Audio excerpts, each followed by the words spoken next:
સુરત શહેર યુવા કોંગ્રેસ દ્વારા પત્રકાર પરિષદનું આયોજન કરવામાં આવ્યું હતું, જેમાં યુવા કોંગ્રેસના પ્રમુખ મેહુલ દેસાઈ વધુ જાણકારી આપી હતી।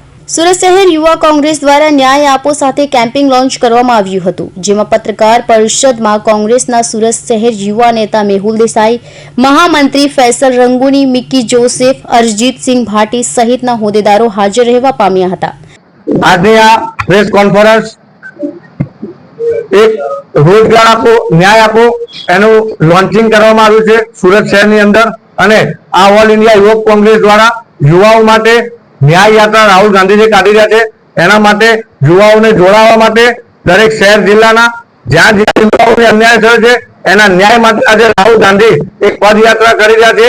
તો એ પદયાત્રાની અંદર લાખો યુવાનોને જોડવા માટેનું આજે આ એક લોન્ચિંગ કર્યું છે। રોજગાર આપો ન્યાય આપોનું લોન્ચિંગ થયું છે, એની અંદર લોકોને જોડવાના છે।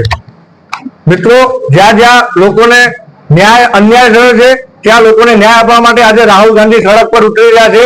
યુવાઓ સાથે આજની હાલતની અંદર જ્યાં જ્યાં ઘણી જગ્યાએ પેપરો ફૂટ્યા છે, જ્યાં જ્યાં યુવાઓ સાથે અન્યાય થયો છે, એ તદ્દન ખોટી વસ્તુ છે।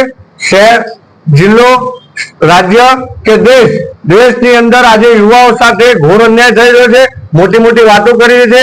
હાલમાં જે બજેટ પાસ કરી રહ્યું છે, એ બજેટમાં પણ યુવાઓ સાથે ખૂબ જ અન્યાય થઈ રહ્યો છે। આ બજેટમાં યુવાઓને કોઈ રીતનો લાભ મળ્યો નથી। તો આજે અમે સુરત શહેર યુવક કોંગ્રેસ દ્વારા આ એક લોન્ચિંગ કરીએ છીએ, રોજગાર આપો ન્યાય આપો, અને આના થકી રાહુલ ગાંધીની ન્યાય યાત્રામાં તમામ